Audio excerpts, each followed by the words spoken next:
할렐루야, 좋은 아침입니다. 오늘도 말씀을 하루를 시작합니다. 슬기로운 아침 시간 미가서 1장 말씀입니다. 군대에서 지휘관들이 영내를 순찰하면 병사들은 긴장할 수밖에 없습니다. 예를 들어 연대장이 예하 부대를 시찰하면요, 그때부터 하급 부대는 비상에 걸립니다. 청소하랴 정비하랴 정신이 없어요. 그러다 보니 병사들 입장에서는 연대장이 본인 사무실에 가만히 있는 게 가장 좋습니다. 왜냐하면 연대장이 순찰하고 지적사항이 생길 때마다 그 모든 힘든 일은 병사들 몫이기 때문에 그냥 사무실에 가만히 계신 게 병사들 입장에서는 가장 좋은 일이죠. 오늘 본문에서 미가 선지자는 하나님께서 처소에 계시지 않고 나오시면 발생하는 일들을 기록하고 있습니다. 이건 상징적인 표현이지만 하나님께서 그 처소에서 나오신다, 이 표현이 두려움을 주고 있는 표현이에요. 왜냐하면 하나님을 잘 섬기는 사람에게는 문제가 없지만 하나님과 상관없이 살아가는 사람들에게는 하나님이 나오신다는 그 표현 자체가 곧 심판을 의미하기 때문입니다.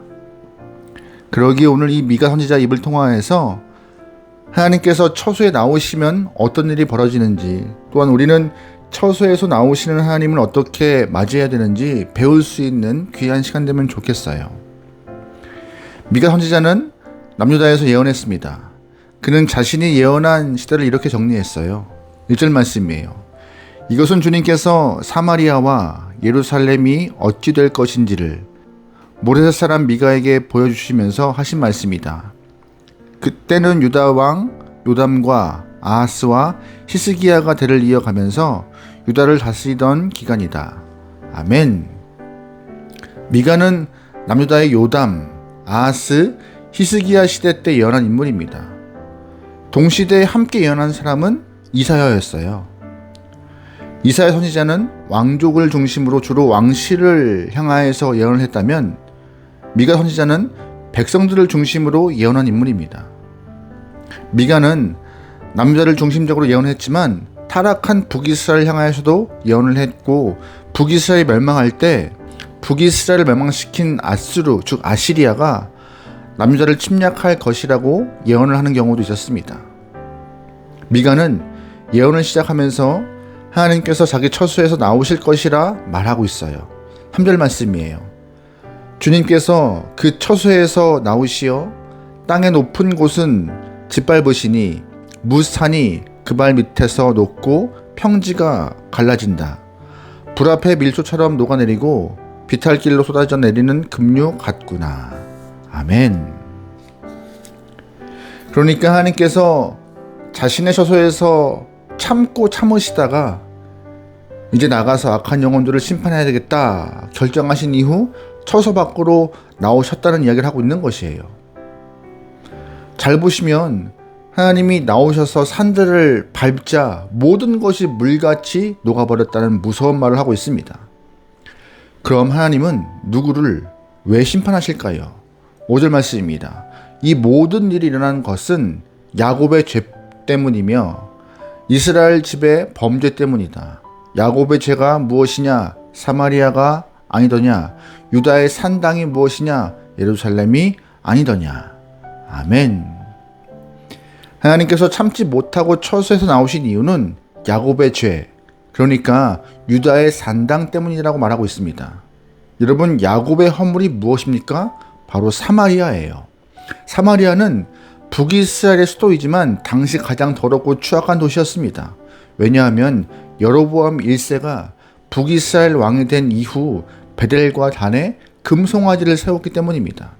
그 이후로 북이스라엘 온 땅이 금송아지 우상과 바알의 우상으로 뒤덮였어요. 게다가 사마리아 성에 있는 정치 리더, 종교적 리더들은 자신의 욕망을 숭배하며 살고 있었습니다. 아모스 선지자가 예언했던 것처럼 그들은 자기들의 종교성을 과시하기 위하여서 많은 돈을 가지고 이곳저곳 다니면서 예배를 드리고 있었습니다. 하지만 그들은 정의와 공의를 상실한 상태였고 자신들이 가지고 있던 물질과 명예를 백성들을 위하여서 전혀 흘려보내지 않았습니다. 단순히 그냥 있는 물질을 갖고 성지순을 다녔던 것 뿐이었고 백성들과의 나눔은 없었습니다. 하나님은 이러한 모습을 통하여서 야곱의 죄, 야곱의 허물이라고 말씀하셨던 것이고 이제 곧 사마리아에 불어닥칠 피바람을 예고하셨던 것입니다. 그런데 우리가 눈여겨보아야 할 것은 5절 말씀에 유다의 산당이 예루살렘이라고 말씀하신 것이었어요. 여러분, 예루살렘에는요, 하나님께서 그토록 사랑하셨던 성전, 그러니까 남유다 영혼들이 자랑했던 솔로몬 성전이 있었습니다. 그런데 왜 유다의 산당을 예루살렘 성전과 같은 선상에 두고 있는 것일까요? 당시 미가 선지자가 예언했던 시절에 산당에는요, 크고 작은 우상들이 많이 있었고 그 우상을 숭배했던 곳입니다. 산당은 산에도 있었고 도심에도 있었어요. 그러니까 사람들이 자신들의 욕망을 숭배하면서 성전을 기피하고 산당에 가서 우상을 섬긴 것인데, 시간이 흐르면서 이 산당과 성전의 구분이 모호해지기 시작했고 사람들은 성전에 가서도 자신들의 욕망을 위하여서 예배를 드렸고 제사했고 욕심을 그대로 드러냈다는 것입니다. 제사장들에게 돈을 갖다 주면서 물질과 출세와 명예를 구했던 것입니다. 그들은 성전을 마치 산당처럼 생각하며 살았던 것이에요. 성전은요, 하나님을 섬기는 곳입니다. 기도하는 곳이에요. 또 회개하고 잠잠히 하나님의 말씀을 듣는 곳입니다.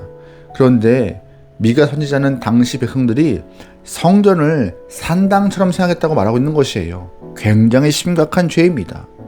하나님은 이러한 영혼들을 심판하겠다 말씀하시면서 먼저 사마리아의 죄를 심판하십니다. 6절 말씀이에요.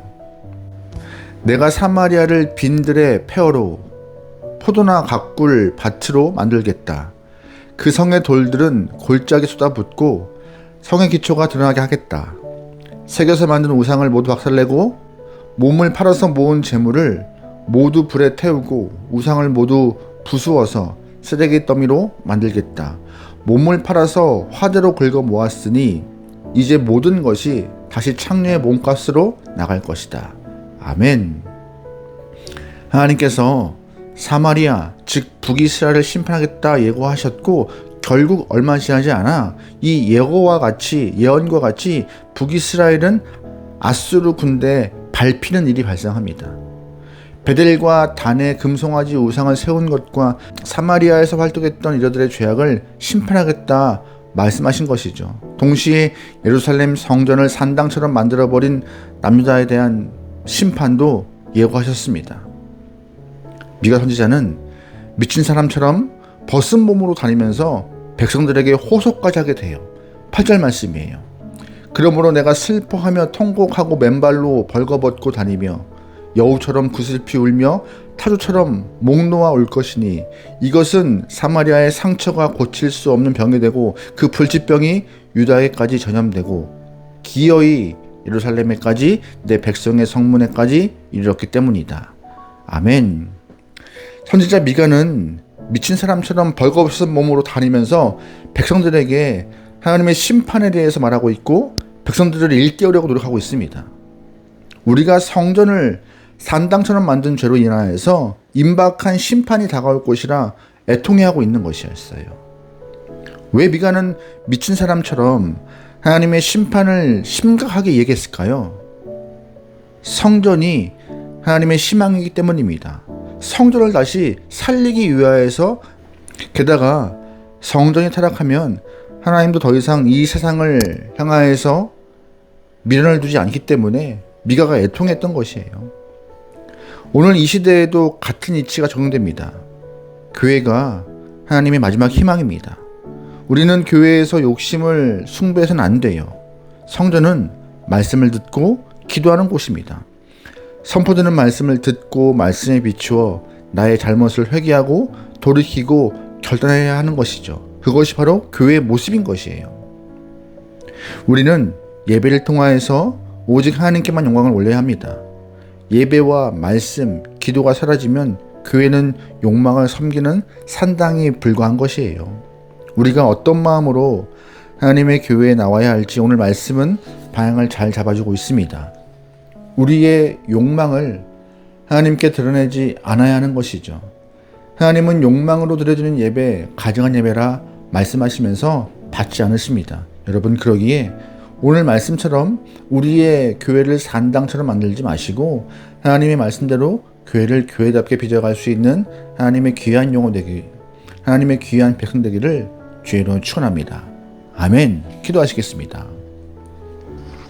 사랑의 하나님, 주의 말씀에 집중할 수 있는 귀한 영혼들에게 우리의 시간들을 주장하여 주시옵소서. 욕망의 노예가 아니라 말씀에 사로잡혀 주님의 기쁨 되기 원하오니 우리의 귀를, 마음을 열어서 주님 앞에 나아갈 수 있는, 주님께 나아가는 것이 행복해할 수 있는 하나님의 귀한 영혼들에게 우리의 시간들을, 발걸음을 인도하여 주시옵소서. 오늘도 주 앞에 나아갑니다. 주님, 주를 의지하면서 온전히 살기 원하오니 함께하여 주시옵소서. 모든 걸 맡기오며 예수님의 이름으로 기도합니다. 아멘.